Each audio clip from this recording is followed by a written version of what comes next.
Ancient handbag carvings. Certain mysteries, like that of the enigmatic handbag motif, not only transcend time and space, but also remain shrouded in unanswered questions. This intriguing symbol, consistently appearing in ancient carvings across vastly separated civilizations, bears a striking resemblance to modern handbags, yet its true meaning and purpose continue to elude us. Some have proposed that this odd phenomenon can be explained through the Ancient Astronaut Theory, and that travelers from other worlds gave age-old cultures access to futuristic creations and advanced engineering. Skeptics have sought a more rational explanation for why contemporary-style handbags are featured in ancient carvings from all around the world. The handbag motif, characterized by its distinctive T-shape and central handle, first drew significant attention in the 19th and 20th centuries. Archaeologists discovered this motif in various forms across several ancient sites. The oldest known depiction dates back to the Göbekli Tepe site in modern-day Turkey, estimated to be over 11,000 years old. Here, the motif is carved into stone pillars, evoking curiosity and mystique. In the ruins of ancient Mesopotamia, particularly among the Assyrian and Sumerian civilizations, the handbag symbol is prevalent. It often appears in bas-reliefs and stone carvings, depicted in the hands of gods and kings, suggesting a symbol of power or divine knowledge. Across the Atlantic, similar motifs have been found in the ancient Olmec civilization of Mesoamerica. Here, the bags are typically held by prominent members of society, akin to their Middle Eastern counterparts. The Maori of New Zealand, whose cultural artifacts date back to the 13th century, also display this handbag motif in their carvings. This occurrence is particularly fascinating, given New Zealand's geographical isolation. Scholars and historians have given various theories to explain the widespread occurrence of this motif. One interpretation suggests that the handbag symbol represents a container of sacred knowledge, or a cosmic symbol, signifying the transfer of divine wisdom from gods to humans. This theory is bolstered by the motif's frequent association with deific figures and its presence in religious and ceremonial contexts. Another hypothesis proposes that the handbag could symbolize a mundane object of daily use, perhaps a tool or a container for seeds, medicines, or personal belongings. This explanation, however, struggles to account for the symbol's prominence and consistent depiction across vastly different cultures. A more mysterious theory suggests the idea of an ancient, shared global culture or the influence of a lost, advanced civilization. Proponents of this theory argue that the handbag motif's striking similarity across distant cultures hints at a once universal symbol, now lost to the annals of time. The artists who deemed these apparent handbags worthy of immortalizing in stone are long gone. However, clues about the truth of the handbag motif mystery may still be out there. Megalithic Construction. Crafted by ancient hands and characterized by their use of large stones, megalithic monuments such as Stonehenge and a huge number of similar sites denote some of the earliest large-scale constructions. Mysteriously, these monuments often bear striking resemblances to one another, despite being located on different continents and having been created by different cultures. The inexplicable similarities have had historians stumped for centuries. In Europe, the most famous example is Stonehenge in England, dating back to around 3000 BCE. This prehistoric monument, composed of a ring of standing stones, each weighing around 25 tons, has become an icon of ancient engineering. Similarly, in France, the Carnac stones, a dense collection of over 3,000 prehistoric standing stones, date from 4500 BCE. Moving beyond continental Europe, the island of Malta houses megalithic temples that are some of the oldest freestanding structures on Earth, dating back to 3600 BCE. In Africa, the Nabta Playa in southern Egypt, dating to the 5th millennium BCE, features megalithic structures believed to be among the world's earliest astronomical devices. In Asia, the enigmatic stone jars of Laos, known as the Plain of Jars, date back to the Iron Age and remain a source of archaeological curiosity. Similarly, the megalithic monuments in South India, such as the menhirs and dolmens, date back to around 1000 BCE. It's evident that these ancient builders, despite being separated by vast oceans and continents, may have shared a set of underlying construction principles and cultural motivations. A recurring theme is their architectural alignment with celestial bodies. From the solstice-aligned Stonehenge to the equinox-aligned megalithic temples of Malta, these structures demonstrate a widespread understanding of celestial movements, possibly for agricultural, religious, or timekeeping purposes. Moreover, their defining feature, the use of enormous stones, indicates a shared reverence for the permanence and strength of stone, alongside a remarkable ability to transport and manipulate large rocks using prehistoric technology. Furthermore, many of these monuments feature similar structural designs, such as stone circles, aligned standing stones, and dolmens, suggesting a possible exchange of architectural ideas or parallel development. A particularly fascinating aspect of megalithic structures is the theory of a single origin, at least for Europe's megaliths. This hypothesis suggests that the practice of building megalithic monuments originated in northwestern France and spread throughout the continent. Supporting this theory, a comprehensive 2019 study analyzed the radiocarbon dates of over 2,000 megalithic sites across Europe. The results showed a pattern of origin that spread along the coast from the Brittany region of France, indicating a maritime-based cultural exchange around 4500 BCE. This theory challenges the earlier belief that such monuments were independently developed in isolated regions. It implies a level of interconnectedness and cultural exchange among prehistoric European societies that was previously underestimated. Orion alignment theory.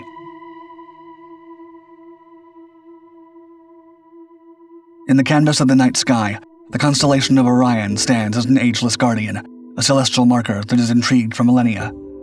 On Earth, a thread of mystery weaves through the ancient world, where megalithic structures, temples, and pyramids across diverse cultures seem to mirror the stars of Orion. This fascinating alignment raises profound questions about the knowledge and intentions of our ancestors, beckoning us to explore the enigmatic connection between these ancient sites and the stars. The Orion correlation theory, a term coined in the 1980s by researcher Robert Bauval, states that the layout of the three main pyramids of Giza in Egypt is astronomically aligned with the three belt stars of Orion. This theory proposes that the pyramids were actually built around 10,500 BCE, roughly 8,000 years earlier than the scientific consensus, and that they mirrored their celestial counterparts, as they appeared at the time when these stars were at their lowest point during the vernal equinox. While the dates of this theory are questionable, it's well known that the ancient Egyptians were keen scholars with an interest in the night sky. And for the ancient Egyptians, Orion held a special place in their cosmology, deeply intertwined with their beliefs about the afterlife and rebirth. The constellation was associated with Osiris, the god of the underworld, resurrection, and regeneration.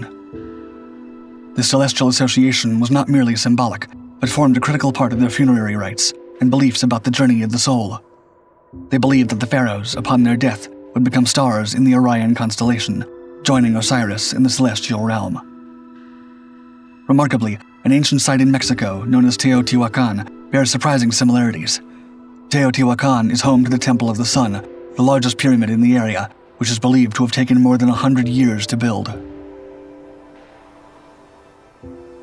Together with two smaller pyramids, the Teotihuacan layout also closely reflects the Orion's belt constellation, despite being a great distance from Egypt. Intriguingly, this alignment extends beyond mere orientation, as the spatial layout and sizes of these pyramids appear to map the relative positions and brightness of these stars. This architectural feat, achieved around the 1st and 7th centuries AD, underscores a sophisticated shared understanding of astronomy with the ancient Egyptians, despite being ages and oceans apart. In China, the lesser-known Xi'an pyramids add another fascinating chapter to the global Orion theory. These ancient pyramidal structures in the Shanxi province also precisely reflect the arrangement, forming an almost perfect line, just like Orion's three stars, Al-Nitak, Al-Nilam, and Mintaka. Some have cited coincidence and the human tendency to see patterns where none exist. Others have also used the Orion alignment theory to support wild claims of ancient aliens or lost cultures with superior technologies to our own. The truth about whether or not there's a relationship between these sets of structures, built by very different civilizations, may never be known. Cranial deformation. The practice of artificial cranial deformation, a deeply unsettling yet fascinating ancient phenomenon, has been independently adopted by diverse cultures across the globe. Remarkably common, this practice involves altering the shape of an individual's head, achieving effects ranging from flattening to elongation. During infancy, when the skull remains soft and malleable, the deformation process typically begins at about 1 month old and continues for the next 6 months. By using methods like strapping, binding, or even manually shaping the head, normal skull growth can be significantly altered. Culturally, the preferred cranial shapes vary. For instance, a flattened appearance might be achieved by binding the head between 2 wooden boards. In contrast, other cultures might strive for rounded, elongated, or conical shapes, applying diverse techniques to attain these forms. The earliest known examples date back to 45,000 years ago, with the proto-Neolithic Homo sapiens and Neanderthals of Western Asia. However, the practice reached its peak between 3000 BCE and 2000 CE. In ancient Egypt, elongated skulls have been unearthed, notably the mysterious skull of Pharaoh Akhenaten, which has sparked theories about extraterrestrial influences. The ancient Paracas culture of Peru is particularly famous for its elongated skulls, which are among the most extreme examples. In Europe, the Hunnic tribes and the Alans also practiced cranial deformation during the migration period. The Huns, under the notorious Attila, were often depicted with elongated skulls, a sign of nobility and distinction. This practice was also found among the indigenous tribes of North America, such as the Choctaw, and in Africa among the Mangbetu people. The reasoning behind it also appears to differ, with deformation being used by some cultures to distinguish between the upper and lower classes, to illustrate status, or to identify individuals from particular tribes. Others believe that it increases intelligence or brings an individual closer to God. Intriguing fringe theories abound, particularly in relation to the extreme examples found in the Paracas culture. Some speculate that ancient peoples were emulating a race of extraterrestrial visitors, a theory bolstered by ancient texts and art depicting beings with elongated heads. Others suggest a more esoteric explanation, that cranial deformation was practiced to enhance psychic abilities or as part of complex spiritual beliefs. Modern science has shed some light on this practice. Studies show that while cranial deformation can alter the shape of the skull, it doesn't significantly affect brain function. However, there are potential health risks, including increased pressure on the brain and deformation of facial features. The practice has largely died out, and by modern standards is considered barbaric. However, its legacy lives on in the skulls that archaeologists unearthed, in the art and legends of ancient peoples, and in the enduring human fascination with altering our own bodies. Flood myth. Mythology is rich with stories of epic floods and era-ending rainfall. The frequency with which these myths feature in ancient texts and artworks is incredible, spanning multiple cultures, religions, and continents. One of the earliest recorded flood myths is found in the Epic of Gilgamesh, an ancient Mesopotamian poem. In this narrative, the gods, displeased with humanity, decide to send a great flood. Utnapishtim, a character in the story, is forewarned by the god Enki and builds a boat to save himself, his family, and pairs of animals. After the flood subsides, Utnapishtim sends out a dove, a swallow, and a raven to find land, mirroring the biblical story of Noah's Ark. The biblical flood story, arguably the most famous, is found in the book of Genesis. God, observing the wickedness of humanity, decides to flood the earth. Noah, a righteous man, is instructed to build an ark and save his family and 2 of each animal species. The striking parallels between this story and the Epic of Gilgamesh have long fascinated scholars, suggesting possible cultural exchanges or a common source of inspiration. In Hindu mythology, the story of Manu, the first man and the Indian counterpart of Noah, tells of a great flood. Manu saves a small fish, who later reveals itself as the god Vishnu and warns him of an impending deluge. Vishnu instructs Manu to build a boat on which he survives the flood, along with the 7 sages and various seeds of life, thereby ensuring the regeneration of life on Earth. In Chinese mythology, Yu the Great is a hero known for controlling a massive flood, earning him a place as a legendary ruler. Unlike other narratives focusing on total destruction, the Chinese story emphasizes Yu's efforts in flood prevention and management, a somewhat unique ancient cultural interpretation of human intervention in natural disasters. Many indigenous cultures in the Americas also have their versions of a flood myth. For instance, the Hopi people of North America tell of a great flood that destroyed the Third World, prompting the people to seek refuge on mountains and in the underworld. Similarly, the Inca civilization had a story about a great flood caused by the god Viracocha, who later recreated humans from stones. The ubiquity of flood myths has sparked numerous theories. Some scholars argue that these myths may be rooted in actual events, possibly recalling the end of the last ice age around 10,000 BCE, when melting glaciers caused sea levels to rise dramatically. Others suggest that these stories reflect a collective human psyche and the understanding of water as a life-giving yet destructive force. Some fringe theorists propose that flood myths are remnants of historical accounts of lost advanced civilizations like Atlantis, which were allegedly destroyed by massive floods. This idea is often linked to the concept that these civilizations possessed advanced knowledge of technology, knowledge that was lost in the deluge. Whatever the case, the narrative of a sole survivor or group of survivors tasked with repopulating the Earth remains a powerful motif that resonates with the human understanding of survival and rebirth.